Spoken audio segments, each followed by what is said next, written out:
All right, you're still on to Good Health on Raypower FM, and I am yours truly, Ame Esegbe. This morning, we are looking at a very important issue which most of us are guilty of. I am talking about the abuse of antibiotics. It is a fact that most of us, at the sign of a discomfort or some pain, pin it down to infection and just go for an antibiotics. This topic is coming against the backdrop of the World Antibiotics Awareness Week. The theme of this year's commemoration is Educate, Advocate, and Act Now. I'll go over that again. Educate, advocate, and act now. All right, and I hope you're ready to act now. Antibiotics are medicines, that fight infections caused by bacteria in humans and animals by either killing the bacteria or making it difficult for the bacteria to grow and multiply. Antibiotics resistance is accelerated by the misuse and overuse of antibiotics, as well as poor infection prevention and control.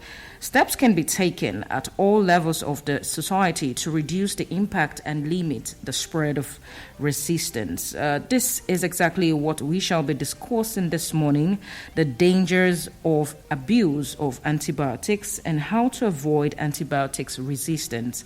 And to do this with me is Dr. Ugochukwu Onogo, who will be joining in shortly. But for now, let's take a listen to our fruits and vegetables talk. Do not go nowhere. Stay here.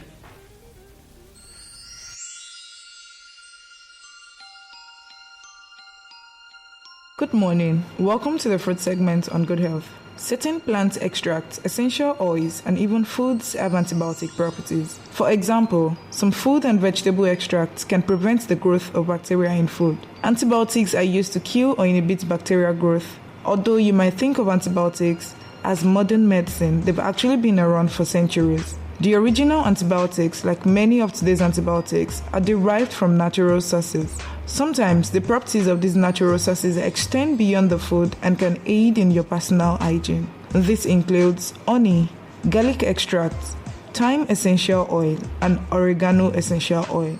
Be sure to discuss your interest in natural antibiotics with your healthcare provider. They can help you explore your options and help you weigh the potential benefits and risks. You shouldn't take antibiotics unless absolutely necessary. Taking antibiotics for the sake of taking antibiotics can lead your body to build up a resistance to the medication. If your healthcare provider does prescribe you antibiotics, be sure to finish the entire treatment. Till I come your way again, I'm Yesterday Ogunde. Stay healthy and enjoy the rest of the show.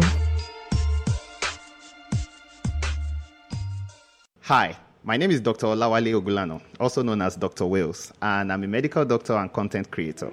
If you are listening to this show, it means that you love your health, and that means that you are a star. So keep listening to Good Health on Raypower 100.5 FM. All right, thank you for staying tuned. Thank you for staying here. We really do appreciate you. We haven't been able to connect with the doctor who's ready to, equip us with everything that we need to know about the abuse of antibiotics. Good morning to you, Dr. Ugochukwu Onogo. Very good morning to you. Thank you so much for joining in. All right. Hello. Yeah, hello. I'm hearing Yes, thank you so much, sir, for joining in. As you know, we're talking the abuse of antibiotics, and I want to quickly start with the question: what are the commonly abused antibiotics and medications that you could share with us, and why is it easy to go for them without prescriptions? We should start. I think we should go from this point of view. What are the commonest illnesses that occur?